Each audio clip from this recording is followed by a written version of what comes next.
Hello mga kamashi, ohayo gozaimasu. Ako po si Sugo Edlin, kami ang Sugo family at samahan niyo kami sa aming simpleng buhay dito sa Japan. For today's video ay ipapaliwanag ko sa inyo ang pagtaas ng child support or kodomo tiyate na binibigay ng Japan Ministry para sa mga bata dito sa Japan. Naka-receive na rin ba kayo ng ganitong papel? Ayan. So, i-explain ko po sa inyo. Dito po kasi is naka-Japanese po ito lahat. So, para sa mas madali pong pag-intindi or mas madali nyo pong maunawaan, i-explain ko po sa inyo. So, kung ikaw ay mama dito sa Japan at may mga anak ka, nakaka-receive tayo ng child support. Which is ang unang anak is isang lapad. Kung baby pa siya hanggang 3 years old is ichimanggoseng or 15,000 yen monthly. Pero after 3 years old ng bata, pumapalo na lang ito ng 10,000 yen monthly ang binibigay nila hanggang junior high school. And then kung ikaw naman ay may pangalawang anak, same process po. After 3 years old, 15,000 every month. After 3 years old, nagiging 10,000 every month hanggang junior high school.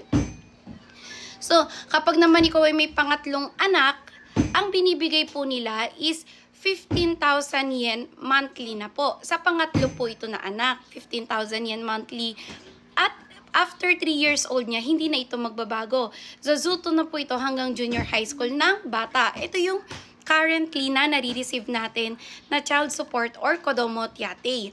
So kung ikaw ay may pang-4 na anak or pang-5 anak, same process lang po siya, 15,000 yen monthly.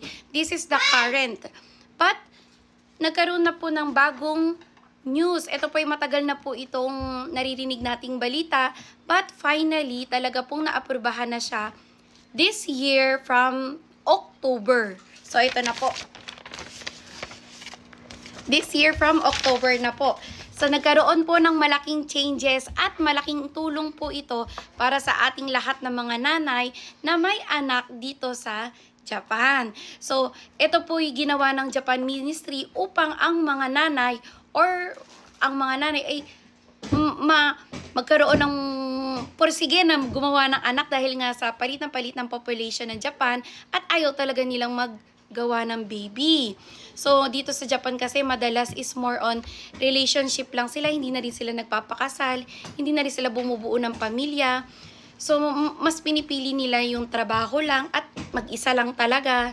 Kasi kaya nga marami din dito yung mga bahay aliwan kung saan para sa kanila ay kaya naman nilang pumunta doon. Kaya hindi na nila iniisip na gumawa pa ng pamilya at magkaroon ng anak.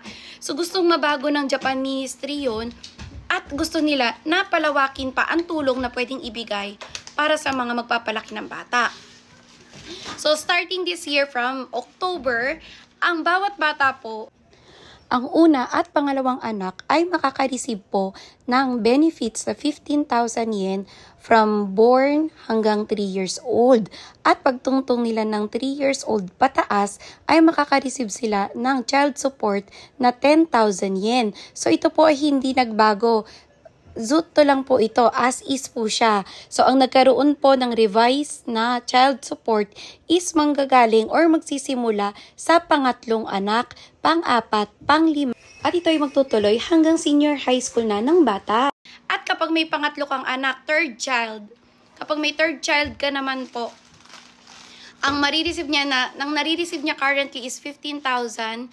Matadagdagan po ito ng times 2. So, magiging 30,000 yen na siya monthly. Yes. At kung may pang-4 ka pong anak, from 15,000 yen po, makaka-receive po sila ng times 2, magiging 30,000 yen. Yes, at nagkaroon din po ng changes sa pagbibigay po or releasing ng kodomo tiyate. Kung dati po ay sa isang taon, 3 beses tayo makaka-receive ng kodomo tiyate quarterly, every 4 months. Ngayon po is magiging every 2 months po ang pagbibigay ng child allowance. For example, magi-start ito this year ng October. So, ang October, November, marireceive ng December. Ang December, January, marireceive ng February. Ang February, March, marireceive ng April. Ang April, May, marireceive ng August. At ang August, Mali. April, May, marireceive ng June. June, July, marireceive ng August. At August to September, marireceive ng October. So, ang releasing po ng child allowance support is mangyayari na siya every 2 months.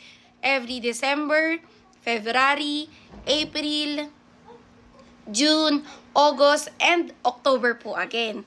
Ayan, mas pinabilis na po siya. And then for the questions, for example, tulad ko po, ako po ay may 2 anak po na Pilipino. From Pilipinas, dinala ko po sila dito sa Japan. Inadapt po sila ng asawa kong Hapon. Sila po ay legally adopted ng asawa kong Japanese. Ang 2 ko pong anak is nakaregistered na po sa Kosikitohon ng asawa ko. So, yung asawa ko po, bali legally, ang anak niya po ay hindi lang si Yuma at Eito. Nag-i-start na po kay Von, Inigo, Yuma, Eito. So, ang asawa ko din po, ang household po ng pamilya. Asawa ko din po ang nakaka-receive ng child support. So, sa kanya po papasok ang lahat ng child allowance. Marami din pong nagtatanong bakit hindi sa nanay napupunta. Ganun po talaga ang rules ng Japan. Asawa po, lalaki lang po talaga ang makaka-receive ng child support. Kahit po pares kayong nagtatrabaho mag-asawa, babae o lalaki, ang lalaki po, ang padre de pamilya, ang makaka-receive ng child support. For example, kami ng asawa ko, pumunta kami sa City Hall. May asawa ko mismo ang nagsabi na sa bangko ko ilagay ang support. Pero po, rules is rules po ng Japan sa asawang lalaki or padre de pamilya po papasok ang pera na ibinibigay po nila. So ngayon naman po kung kayo po ay single parent, kung kayo naman po ay single parent at hindi kayo kasal, sa inyo po papasok. At one more good news po, ang binibigay po na child allowance support po is from junior high school lang po noon. Ito yung currently, from junior high school lang po sila nagbibigay ng child support. But ang new na release po ng Japan Ministry na child support is until Kokosei o senior high school, magbibigay sila ng child support.